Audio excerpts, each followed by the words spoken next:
What a way to send off Daniel Craig. Hey guys, welcome back to Adlib Talk, and this is my review for No Time to Die.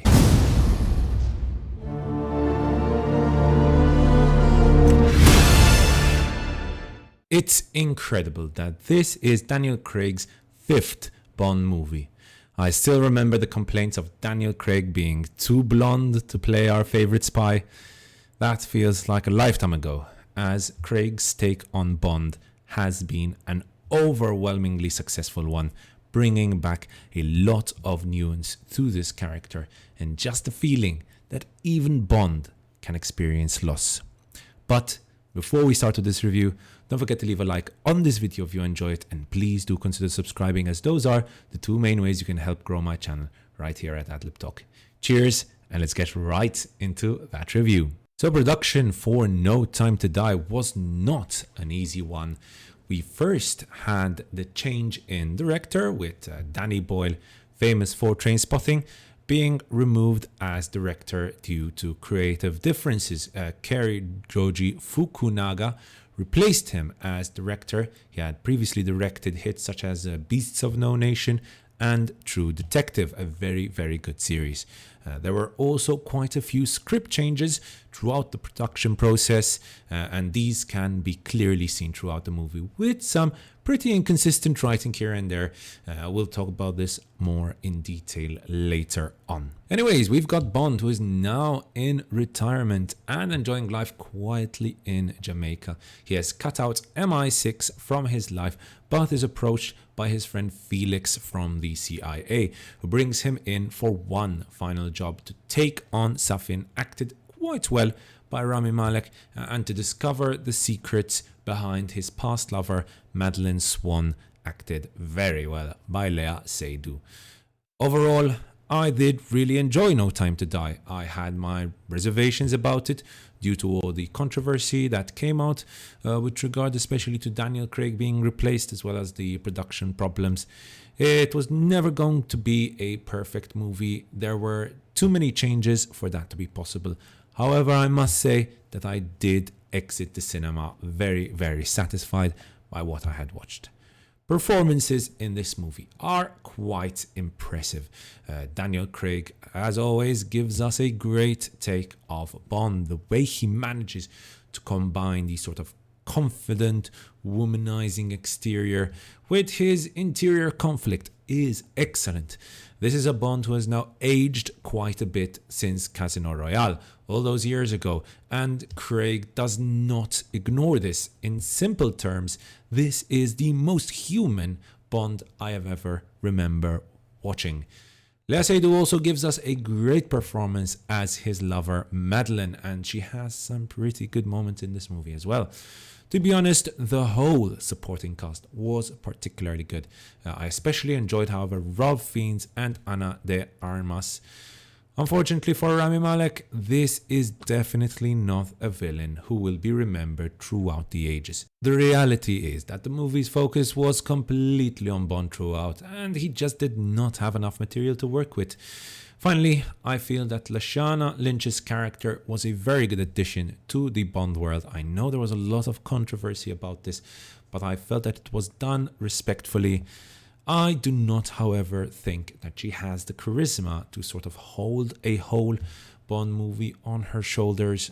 I do hope, however, we do get to see more of her in the future. The script and the plot is probably where I had the most issues with this movie. First of all, this is the longest Bond movie ever made, and this particular movie feels quite bloated in its middle part as it slows down and we get sort of lots of explanations and lots of talking. The movie particularly suffers from the death of a character something like 50 minutes into the movie. This death was necessary, obviously, to bring the focus onto the new villain. However, it feels like the quality of the movie receded after that. As I referred to in the beginning, the movie does also suffer from quite inconsistent writing. It really does feel like there was this original script and then someone came on and tried to make it funnier. So characters will be going through these like harrowing experiences and then come up with absolutely hilarious one-liners, and I mean they really are hilarious. This is one of the funniest Bond movies I have ever watched. I burst out laughing more than once, and that's a good sign. But sometimes it did kind of feel a little out of place due to how serious everything that was going around there is. Fukunaga himself was a great choice for director. The movie is excellently directed and shot. The action is some of the best action I have watched in a very long time, and to be honest, I've watched ever in a Bond movie. And whilst this is not Roger Deakins quality cinematography, there are still some excellent shots in this movie.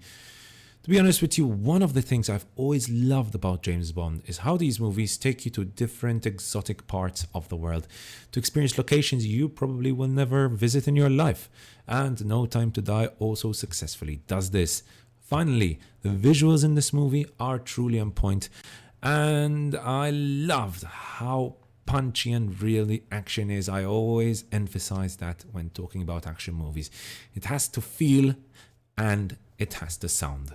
The sound in this movie is out of this world. I really was impressed by how good the sound design was in this movie. And couple that with the excellent score by Hans Zimmer, it's just really, really good sound. It just all sounds so good. Hans Zimmer as a Bond composer is exactly what you imagine a Hans Zimmer Bond music to sound, basically. It's a really, really good score.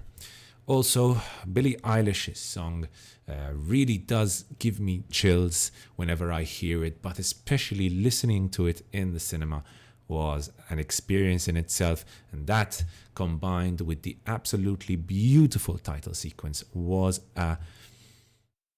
great to watch in the cinema especially. So make sure you go and watch this movie in the cinema. Overall, I think it is quite clear that I really enjoyed No Time to Die. Although it has some problems, particularly a forgettable villain, bloated screen time, and some inconsistent writing here and there, I feel like this is a Bond movie we will not forget in a long time, especially because of the great performances, particularly by Daniel Craig, the excellent directing and action, the amazing soundtrack, and overall high production value in everything you see or hear on screen. My final rating for No Time to Die is a 4 out of 5, and my recommendation for, as I said, everyone to go and watch it. This is peak Bond, if not maybe for Skyfall, because Skyfall, to be honest, was brilliant, and a good comeback after the slightly disappointing Spectre. I didn't hate Spectre, but I didn't love it as much as I did No Time to Die or Skyfall, for example. The question now is, who is the next Bond? I'm sure we can expect a lot of controversy and drama with regard to the choice, and I'm sure lots of YouTubers will be very excited in creating clickbaity videos about how Bond has become politicized. I, for one, simply look forward to the selection, but my hopes are for Idris Elba to be the next Bond. I think he would fit perfectly into that role, and he already knows Fukunaga well from Beasts of No Nation, so that I think is a perfect combination right there. But that's just my opinion. Let me know who you hope the next Bond actor will be in the comment section below. Thank you so much for watching, guys. I hope you enjoyed that review. If you did, don't forget to leave a like on this video, and please do consider subscribing. Cheers, and I'll see you guys next time right here on Ad Lib Talk.